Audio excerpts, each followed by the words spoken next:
Apa yang dimaksud dengan politik kantor, Mbak? Ya, jadi menurut Kamus Besar Bahasa Indonesia, politik adalah cara untuk bertindak. Jadi kita bisa berpikir bahwa politik itu cara bertindak kita di suatu kantor. Lah, cara bertindak itu kan bisa jadi dua, bisa positif, bisa negatif. Nah, positif itu gimana sih? Negatif itu gimana? Contohnya, kalau yang negatif itu bisa mungkin adu domba, kita saling tuduh atau mau menyingkirkan suatu profesi tertentu. Terus lalu apa sih yang positif? Yang positif adalah kayak membuat sinergi ya. Kayak saya lebih senang untuk menyebut suatu politik yang positif itu lebih ke sinergi ya. Gimana cara kita mensinergikan atau cara bertindak kita untuk membuat suatu kantor itu bisa menaikkan produktivitas lewat politik kantor ya. Gimana caranya? Seperti itu. Oke, baik. Untuk yang pertanyaan kedua, apa penyebab terjadinya politik di kantor? Oke, penyebabnya ada beberapa faktor. Faktor pertama adalah perbedaan karakteristik. Ya, jadi kita bisa bayangin nih karakteristik orang yang korelis. Korelis itu adalah orang yang suka mimpin, suka ngatur, suka menyuruh dan lain-lain.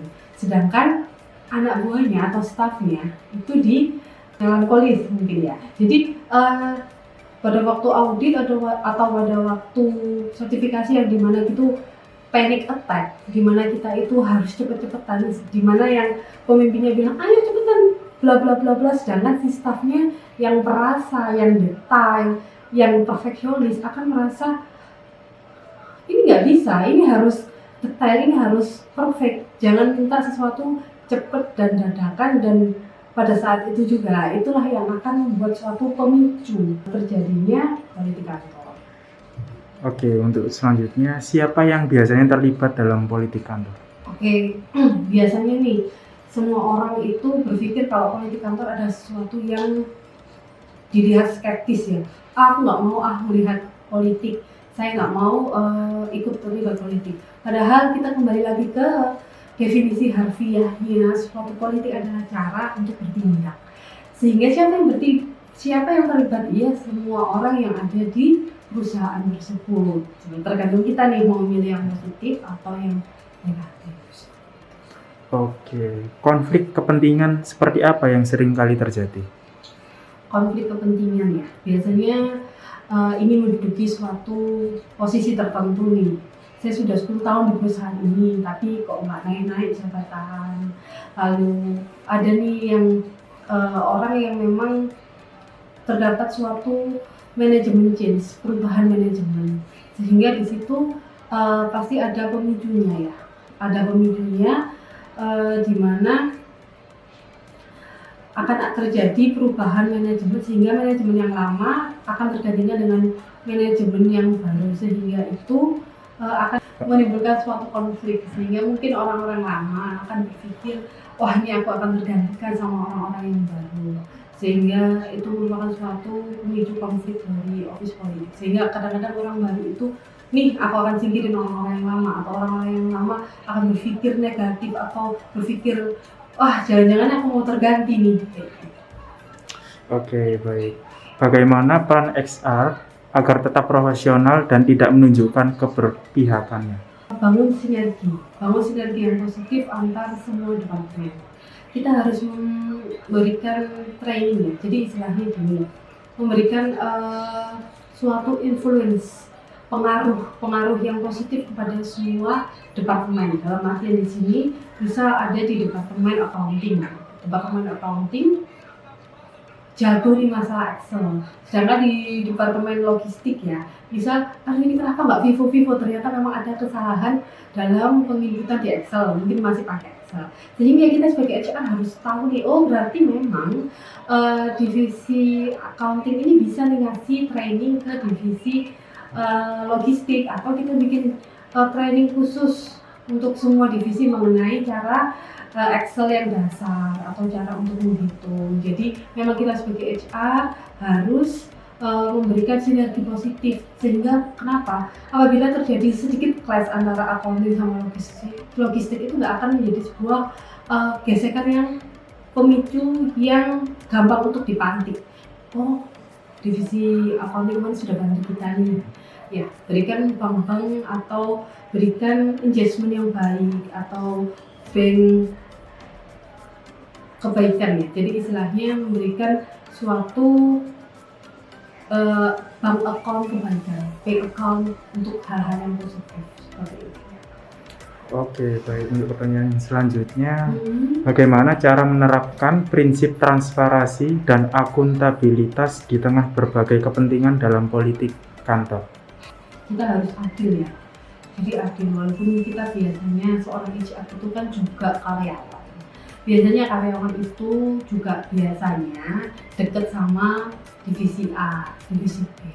Apabila terjadi kesalahan di divisi A atau divisi B, kita harus benar-benar memang transparan, harus adil dalam artian apabila dia melakukan kesalahan ya kita tegur, atau kita membuat suatu diajak meeting bareng, ini ada kesalahan di departemen ini, walaupun kita dekat sama dia pun kalau kita nggak suka nih sama, atau memang kita nggak deket ya, bukan nggak suka, lebih kita nggak deketnya sama departemen bisa departemen lain ya, nggak deket, tapi dia berprestasi, kita juga harus bilang lah ke orang-orang waktu meeting besar, selamat atas prestasi dari divisi A karena telah membuat suatu perubahan yang besar atau membuat suatu omset kita menjadi lebih tinggi sehingga laba perusahaan bisa naik seperti itu. Jadi memang kita harus bersifat adil, yang salah yang memang dinasehati diberikan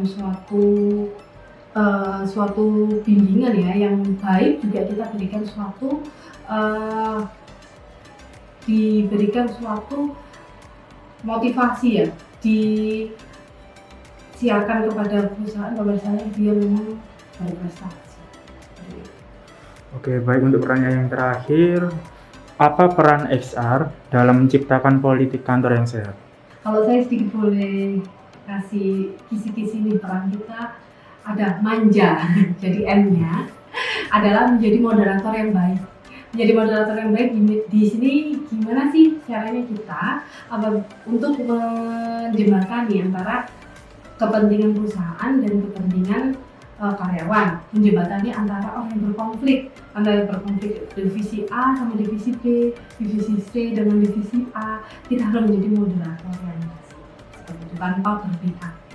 Lalu yang A, adil itu tadi, tanpa berpihak, kita harus memang melihat semuanya itu, menimbang semuanya itu berdasarkan job desk-nya, KPI-nya, TA-nya, dan juga jangan lupa kita juga lihat attitude seperti itu.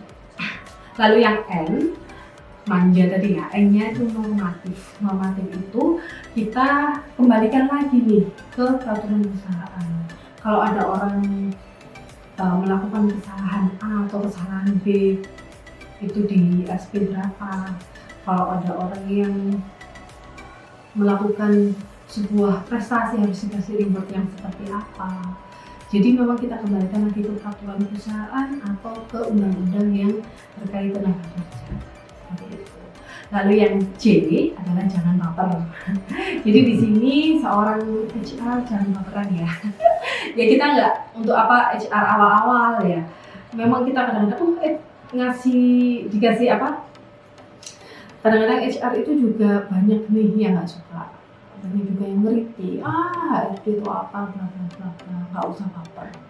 Anggap aja semua itu adalah masukan buat kita memperbaiki diri kita. Karena tanpa haters, kadang-kadang kita itu nggak mau mengubah menjadi lebih baik lagi.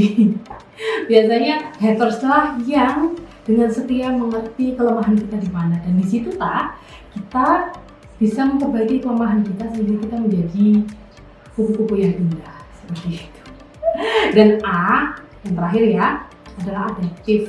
Kita juga harus adaptable ya, mudah menyesuaikan diri dengan suatu kondisi. Ibaratnya misal terdapat kondisi-kondisi di mana perusahaan itu sedang, misalnya perusahaan kita lagi go public, mau IPO, berarti kita harus menyiapkan training untuk motivasi, memberikan semangat kepada semua stakeholder, memberikan semangat kepada semua karyawan untuk mengikuti AIPO ini sebaik-baiknya sehingga kita bisa mengakui atau mendapatkan rating terbaik perusahaan yang mendapatkan anugerah lingkungan, anugerah green environment, dan anugerah yang bergengsi seperti itu. Jadi jangan lupa manja. M-nya moderator yang baik, A-nya adil, E-nya normatif, J-nya jangan baper, dan A-nya adalah. Oke, baik. Terima kasih banyak atas waktunya Bu Rialita Febrina. Semoga materi yang disampaikan bisa bermanfaat bagi kita semua. Oke, sip. Terima kasih.